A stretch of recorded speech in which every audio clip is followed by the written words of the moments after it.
And we're back with episode 24 of the CNB Sports Show. We're going to have a short one tonight. Cole's back in town. He's signing babies and kissing hands, doing the whole wedding thing. So we're going to keep it short, talk about some college football, and get out of here. Yeah, it's all me too. I didn't. We had some technical issues last time. I'll own it. I'll own it with my chest. I didn't have the right equipment, and that's on me. But we're back. We're back rolling. Only one hiccup, so we're good. This is definitely my favorite segment. So we hop on here and talk about college football for 30 minutes. I'm still going to be happy with it. Oh yeah, no doubt, no doubt.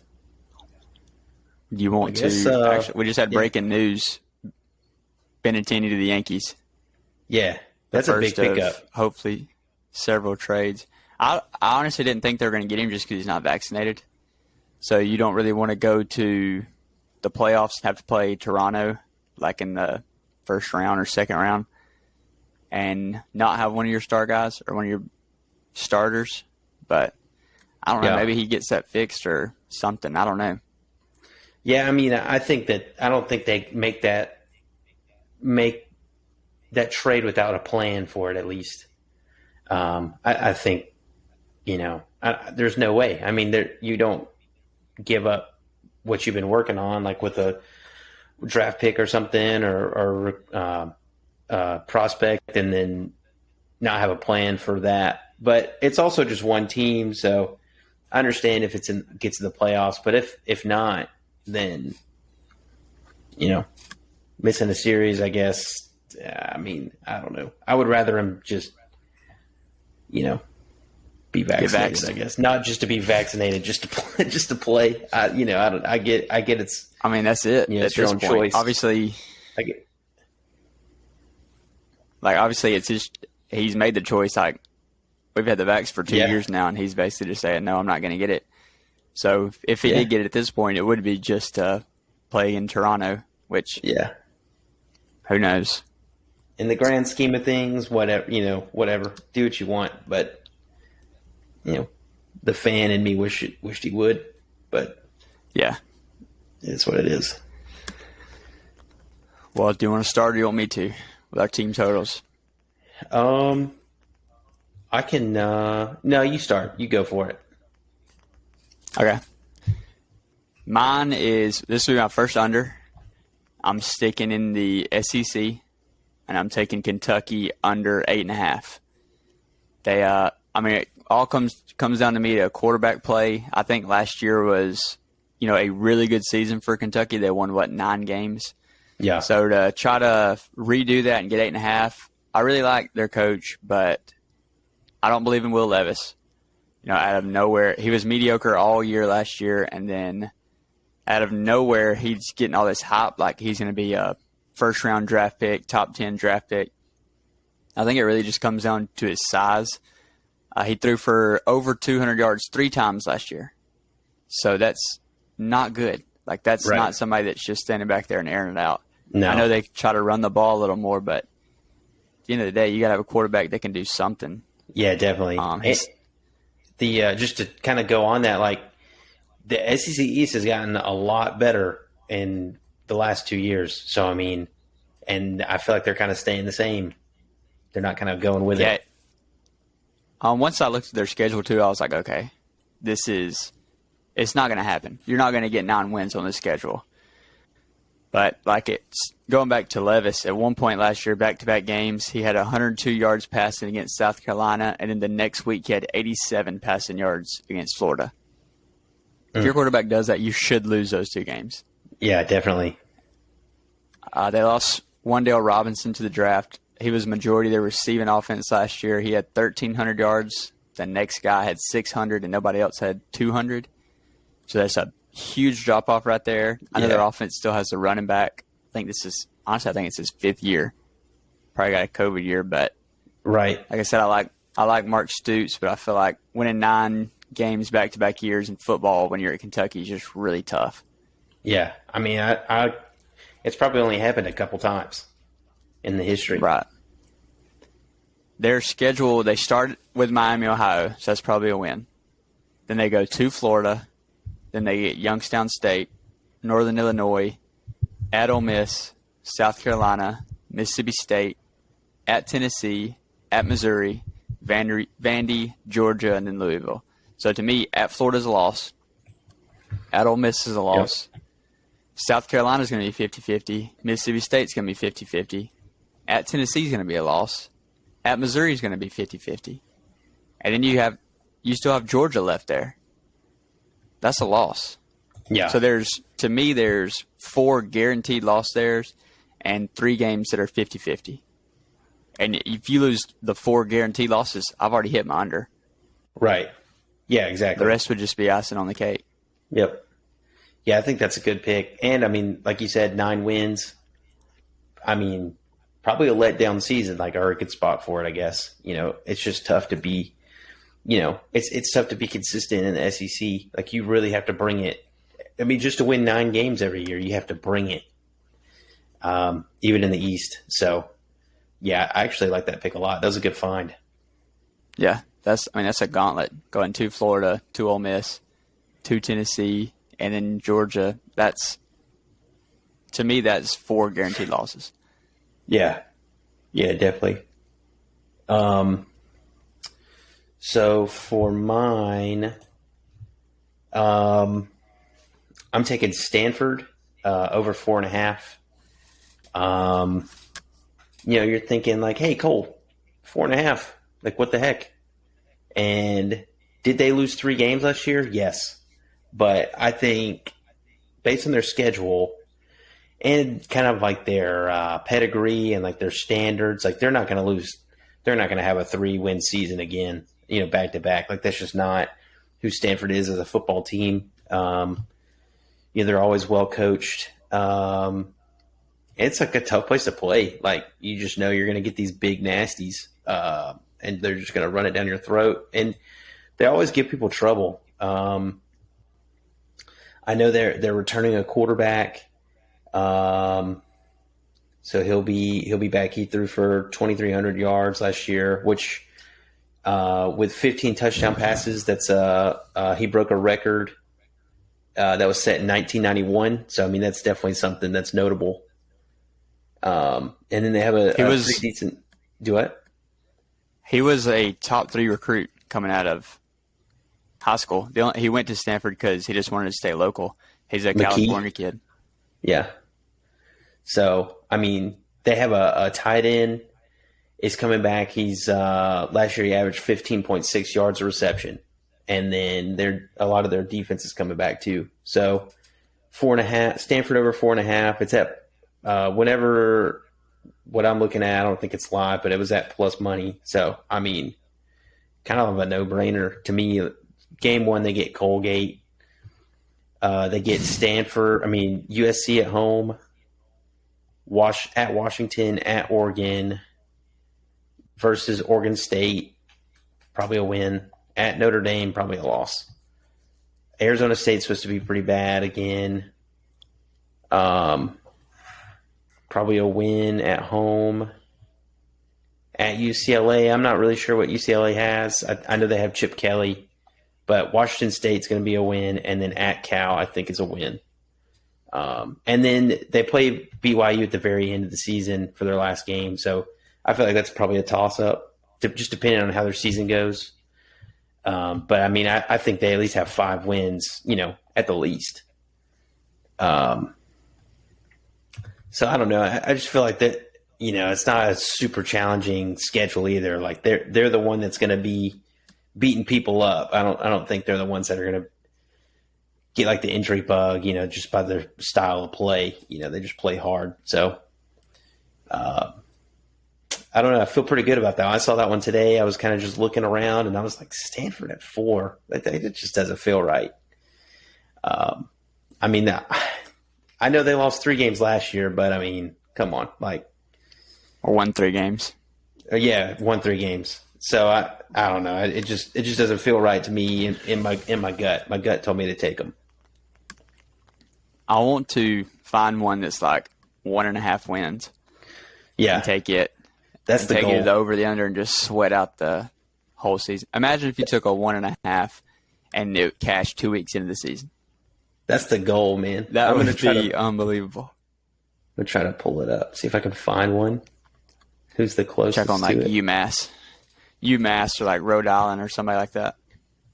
That BYU Northwest. game isn't going to be a toss-up either. BYU is going to be like a top 15 team this year.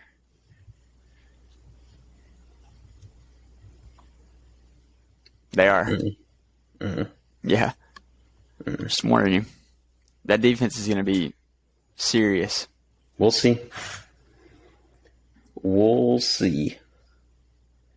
Duke is 3, Colorado 3, Georgia Tech 3.5, Kansas at 2.5.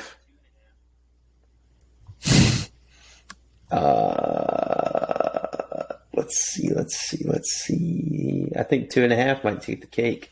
Vanderbilt's 2.5. Yeah, that's it. That's the lowest one. 2.5. We'll have to find somebody like out of the Power Fives to find that. Like I bet UMass or somebody like that will be like 1.5. Yeah. Yeah, probably so. I don't see them on here. Or Yale. Yeah, UMass isn't on here. Yeah, I remember last year UMass was a train wreck. And it was them and UConn, remember? And then they play each other.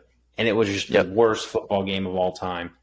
It was that. I mean, that was just a great moment in life, because, if anybody who partook in betting last year, you knew that UMass and UConn were absolute wagons to lose.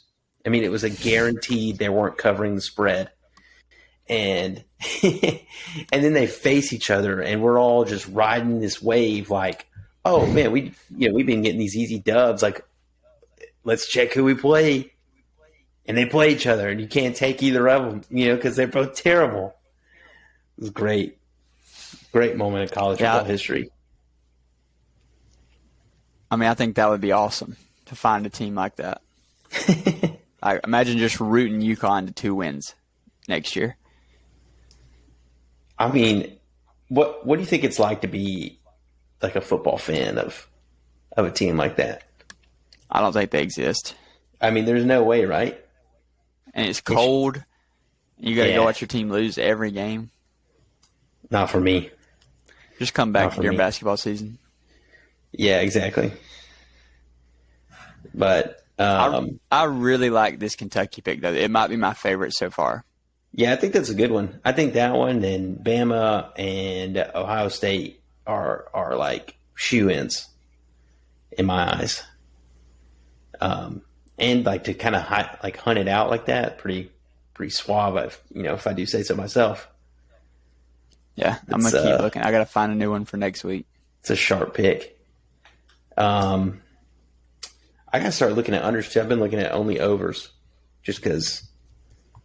I don't know. The human brain just thinks over, I guess, which I love taking. One of my favorite things to do is take an under. Like I'm a sharp pick. I read the weather, and it hits, and you're just like, yes. No, I hate taking unders. I love it. I live for it. You're never out of it. It crushes me, man. Probably my worst under loss is last year, NBA Finals, under hit like every game. And I'm plus money, or whatever, or hit like every other game or something, and I was right on the trend with it, betting it right every time, and I thought Game 7 with Antetokounmpo, and I thought it was going to go under, and Antetokounmpo hits like a ice winning, or game go ahead, free throw or something to put me out with like 10 seconds left. And I'm like, come on, man, like. This is rigged, dude. Like they just called just a random foul. Like I can't remember if it was close. Like they were up by 8 or something, and like no need to foul, and they fouled him anyways, and he shot. And I was like, this is awful. Me and Levi were just sitting there watching it, and I was just running around the house like a madman. But yeah, you're just never in the clear. Like with an over hits, you're good, and under you're sweating that thing till the buzzer hits. That's what it's all about, man. That's what it's all about. It's all about sweating. Wait for me. So what do you think of this Subway series? I don't like it. I think it's over. I think it was only 2 games. Was it really? So I think so. I don't know that for sure, but I think it was. But I mean, Stanton's hurt, so we go there, lose by 3 last night, then lose on a walk off tonight. So it is what it is. We were in the backside of our rotation, and they were in the front of theirs getting Scherzer today, and we're throwing Domingo your mind. So just didn't Right, line up yeah. the way we wanted it to. But when you're up 6 games on the next closest team in the MLB, like losing a 2-game series, you're not gonna really lose sweat over that. Well, and a non-baseball fan would tell you how embarrassing it is and all that stuff, but you can check the numbers, man. Scherzer got knocked around; it just didn't hit the ground. I don't care. You can tell me, well, hits matter. Well, I mean, that's not what it's about. It's about hitting the ball hard, and that's what they did. They just didn't fall their way. That's just baseball. It's just how it goes. I hate it. That's like my least favorite part. You think you do everything right. You hit it 108. In the gap, and somebody runs it down, or whatever. And it's just one of those things, man, that you just gotta kind of roll with it, and hopefully it doesn't become I don't think it will become a thing. Hitting the ball hard. I think they'll be fine. I think Glaber with that clutch home run really kind of puts a little oomph in his case to be one of the best second basemen. I mean, him and Jeff McNeil are just up there at the top. I think Jeff played like a ball or two, but I don't know. I wouldn't, if I'm a Yankees fan, I'm not sweating too much just because of the way they hit it. Tonight they had seven hits, and they were all hard. And then last night they had 9 hits, and the Mets had 10. So, I mean, it is what it is. Yeah, and I mean, like you said, there was like 10 or 11 balls the Yankees hit tonight that were over 100 miles an hour. I think maybe 3 of them were hits. So that's not going to happen very much. You keep just hitting the ball hard, it's going to fall. And really, this was our 4 and our 5 going today, or this series, and our bullpen gave up 1 run in 2 games. So you can't – that's still something, when Garrett Cole starts or Nestor starts or one of these other guys are starting, our bullpen isn't giving up anything. It's pretty impressive. Like Clay Holmes came in and shut the door. And the Mets bullpen's good too. Like Lugo and Diaz look filthy right now. Yeah, they're good. I hate that. I want them to choke so bad, but they just keep getting better. Like I feel like their bullpen just keeps getting better and producing, and their lineup is kind of getting. They've been good, but they're kind of getting more swagger, I guess, in the moment. So it's not looking good for the Braves, but I think the Braves. Let's check the wild card. I think they're still up on the wild card a pretty good bit. They're plus 6.5 games from I guess the Cardinals. So they're sitting in a good spot as long as they just stay steady, don't get any kind of slumps or nothing. So pretty cool. Yeah, I'm not worried. Especially, I see we're starting to make moves like you lose 2 games tonight and you say, okay, we're going to get Benintendi right after the game's over. So go get another arm. I know it's crazy, and this is going to sound like a very delusional fan take, but I still think the Yankees could be in that running for Juan Soto. I think you can go get, like I told you earlier, the Nationals want 4 top 100 prospects and 2 major league ready guys now.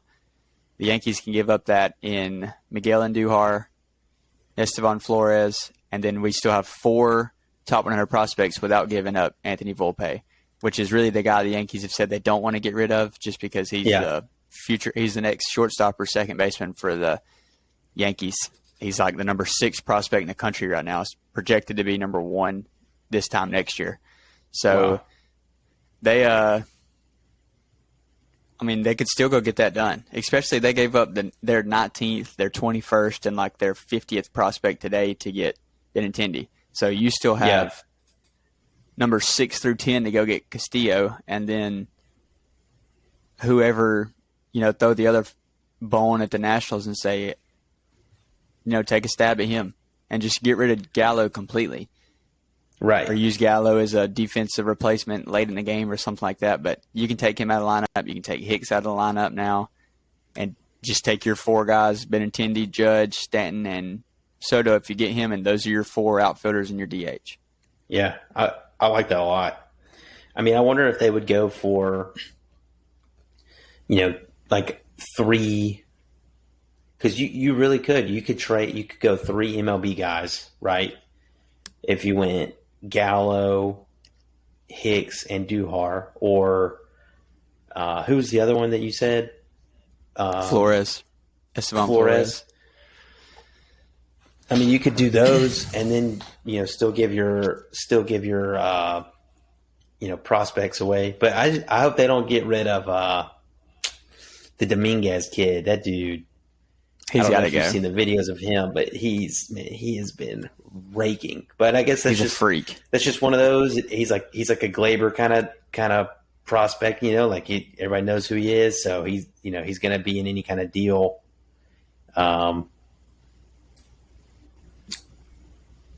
Hate it, but it is what it is. If they don't give up, like Peraza is going to be the starting shortstop for the Yankees next year if they don't trade him. So, I mean, you're getting Peraza, Dominguez, Austin Wells, who's a catcher, and then another arm who are all 4 in the top 100. So, to me, then both teams come off good in that trade. Yeah, definitely. I'm trying to find the stats for Austin Riley over like the last 10 games, man. I was just thinking about it. He has slugged like 1.3, like something crazy. Probably one of the hottest batters in baseball, especially in the NL. And he's just another one of those young guys. It's kind of a weird era in baseball. We have all these young studs coming up, and it's like a shifting of generations. With Mickey getting older, which he's from 4 generations ago, but a lot of these guys getting older, like Trout. It feels weird. Yeah, feels weird. See, I still feel like Judge is young, but you sign him to this massive contract, and by the end of it, he's not going to be playing anymore. What's he want, 7 years or 8 years, something like that? He wants 8, I think. Wants it till he's 40? He's 30 right now. He turned 30 this season. I think he's got another 4 or 5 good years, and I don't know. But I'm still waiting for Freddie to slow down, and he just keeps heating up, which, I know it's only been half a year, but it is what it is, man. It is what it is. People still try to talk to me about the contract stuff, and I'm like, look, I'm still fine with the way it played out. I really am for the long term. Yeah, Matt Olson, you'll drive yourself insane. Yeah, I'm actually about to check the doubles. Make sure he's still leading. I know. I know that Austin Riley took the lead in most extra base hits, which is crazy to have 2 guys in a row, 2 years in a row, be up for that. Because Ozzie last year somehow was just raking, I guess, and just under the radar, which he had a really good season. But I don't know. I know they got a good a new hitting coach a couple years ago, and he seemed to change everything. So this is actually pretty funny. Matt Olson, 35 doubles. Second place, Freddie Freeman, 32 doubles. So actually, we can compare them. Matt Olson has played 100 games, and Freddie Freeman's played 97 games. Freddie has 122 hits. Matt Olson has 97. Matt Olson has 20 home runs. Freeman has 15. 66 RBIs for Olson, 63 RBIs for Freddie. And let's see, Freeman leads in OPS with 936, but Matt Olson has 838. So, I mean, Freddie Freeman's an MVP kind of player, and I don't think Matt Olson is, but I mean, he's definitely, showing some value. So he's, he's not crazy far off. He's not as good, obviously, but still not just a massive fall off. He's, I just don't think he's going to put up the on base percentage numbers that Freddie does. No. While, he's just not that guy. And, if his OPS stays above 800 the whole time you have him, you would be that would be awesome. That's a great deal for you.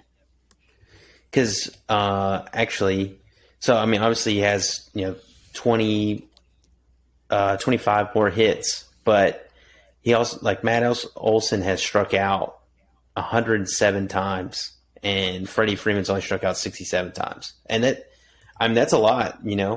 That's a substantial difference.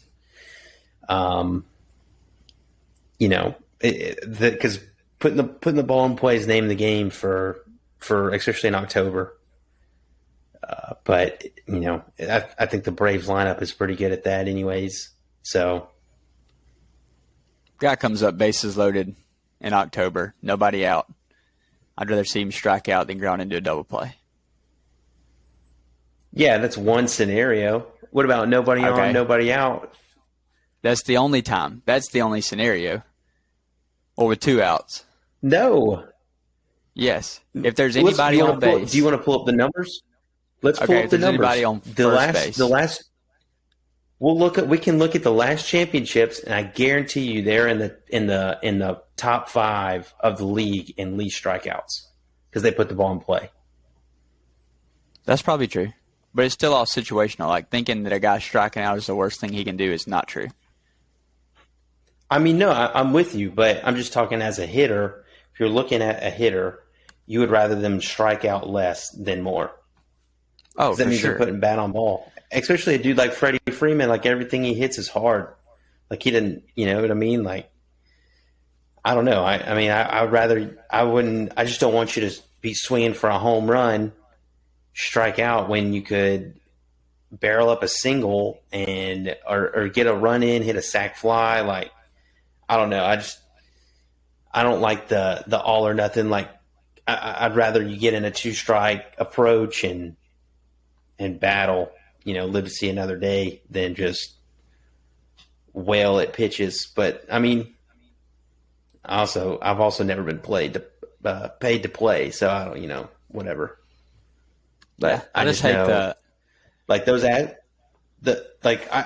just go to the Astros teams. I know they cheated now, but even since then, they're always there because they don't their dudes don't strike out. They're not as much now that they've lost Springer and Correa, but I guess that's really it. I guess that's really all they've lost that were big. But it is what it is. Yeah. I just hate I've seen it enough to where a guy comes up and his objective is just put the ball in play and he grounds into a double play. Where if it's your ninth hitter, I would much rather that guy just strike out, give the top a chance. I guess, but then why even go up there? Just take the out. Sometimes I'd rather do that. Remember, I have Joey Gallo on my team right now. That's true. There's a lot of times Aaron Hicks, beginning of the year, IKF at the beginning of the year. There was a lot of times where I said, hey, let's just take the out. Give DJ and Judge a chance. No point sending anybody up there. Yeah, I'm with you. We have Michael Harris hitting in the 9-hole, and that dude's going to be a problem. He is so athletic. He swings it really well. A lot of fun to watch. I really enjoy watching him. He's really good. I hope he stays up. He should. I like that DeGrom threw a rehab start against the Braves, I guess, AAA team. And, I don't know who it would have been. I didn't really recognize the jerseys. It would have had to have been. But Drew Waters takes him deep, and that just made me so happy. Just really, really warmed my heart. Just a welcome to high A, Jacob DeGrom. Yeah. They said today his next start will be against the Nationals, so his next start will be in the pros or in the That's bigs. not good for the Braves. Yeah, because then his next start after that will be against the Braves, right after the trade deadline. Yep. So that'll be your first taste of what a playoff series against them will feel like, because both teams will be at full staffed, full, as good as you're going to get for the playoffs after the trade deadline, and just see if you can scrape one from Scherzer or DeGrom. With Scherzer against the Braves, well, I mean they've all those dudes have faced both of those guys a lot, so it's not a major deal. Like when they faced Scherzer last year with the Dodgers, I think they hit him around a pretty good bit, which is crazy to think that Scherzer was with the Dodgers last year, but and they still didn't win, which is hilarious. Like, I'm so sick. I don't think I've talked about this. I can't remember if I did last time. I think I might have actually had a. But these Dodgers fans think they can just push us around. Like, bro, the only year you've won was a COVID year. Like, get out of here with all your noise. Like, I'm sick of it. So that's just a fair warning to Dodgers fans. Like, I'm getting tired of your lip, and like it's about to get physical. Like, you have no room to talk about anything. I don't care how. Oh, we beat the Braves at a neutral site. That's great. Congratulations. What happened the next year? Like, I don't know. It's just gets on my nerves. They just think they're top dog and they're not. Mickey Mouse. I would still say they're top dog. One championship. I mean, they've had this incredible run. They've been great. They have a great team, right? They've had a great team, and they win one championship, and it's in a shortened season at a neutral site. Like, come on, dude! They can't even pack their stadium out. And the Braves have done it once in like 20 years. You said the Braves? Yeah. When's the last one they won before the Braves? The Rays haven't done it all, have they? I don't know, like 94. Like winning it all is tough. But we don't claim to be the top dog though. We just dominate the East. That's about it. So if the Dodgers aren't the top dog, who do you think the top dog is? I don't know, man. In the National League, it's them. Whoever wins the most. That's fine, but you can't just talk down to a Braves fan just because you've won one championship. Like, we were up. We were still rebuilding. We were still in a rebuilding mode, and we were up 3-1. Now, yes, we lost. Okay, we blew the lead, but we were still in rebuilding mode. Like, we were way ahead of schedule, and then we win it the next year. I mean, I don't. Now you're stuck with Ronald Acuna. Fans, man. They don't even go to the games. They can't even show up on time. Where's the traffic? Like nobody else has traffic. Like, come get out of here, man. Sick of this. You know how you called your shot with Lorenzo Cain? I'm going to put a big future, way in the future. Ronald Acuna will cause problems for the Braves. Probably so. In the locker room. He's got a lot of maturing to do. Yeah, he's like a baby. Big time. I'm with that. I think I don't know. He made a bad error. Nobody really talked about it. I think it still went down as a hit, but it was an error. Like, he thought the ball was going to be gone off the right field wall, and so it kind of just gives up on it, and it just hits the wall right next to him and rolls back onto the field. I think the guy only got a double, but it's just like stuff like that, man. Like, just play the game hard. Stop trying to be Mr. Cool. Like, just play the game. Like, I don't know why that's such a big deal. I don't know why it's like insulting to people. Like, pimping home runs and it's not a home run is not cool. So just don't do it. Like, I would rather you not pimp home runs. Like, you know what I mean? Like, I feel like a lot of these guys just, obviously it's not their main reason, but they want to just hit home runs just for the cool clip, Yeah. I don't know. It's just Yeah, what was frustrating. It's like a frustrating era. one of my favorite quotes that you've said to me was when your buddy hit the ball over the scoreboard and he said, "You can't pimp a home run when you're thinking double out of the box." That's right. Like, that is awesome. That's right. Donaldson does it every time. It's exactly what Donaldson pimps it every. Yes, he pimps every ball he hits. He thinks everything he hits is a home run. Slow pitch softball. He watches too much slow pitch softball. You know, these dudes bat flipping and, you know, taking these big hops or whatever when they oop one. And I think he's a slow pitch softball player at heart. He definitely is. Because he's the guy that swing. He hits it in the gap and he does his little giddy up and his bat flip, and then he realizes that it's off the wall, and now he's like, "Oh God, I have to get to second or they're going to kill me." And then he always just barely gets to second and he's barely safe. And it's just like, dude, hit the ball and run to second. If it's a home run, we will tell you. Yeah. I just don't get it, man. I don't get it. It's so frustrating. It's cool, man. Like, pimping home runs is funny. It's cool. It's cool to show up pitchers because nobody likes pitchers. And like, that's all great. I'm with it. You have fun. But like, to an extent, you know, don't pimp everything that you hit hard. No. Like, we want doubles. We want dudes on base. We don't want singles. Singles are boring. We haven't even talked about how awful the Red Sox are either. Like, I've never watched a team make so many just bad errors. Like the inside the park grand slam the other day where the dude just hits a pop up to center and the center fielder is just standing there with his hands up, and then the ball lands and he don't even run to go get the ball. No, he just turns around. So bad. That would have been, if I was his teammate, I'd have been like, all right, this guy has to. He's gone. Get him out. Like, he's got to go. Get him. That can't happen. No, like, okay, you lose it, whatever. It's embarrassing, but you move on.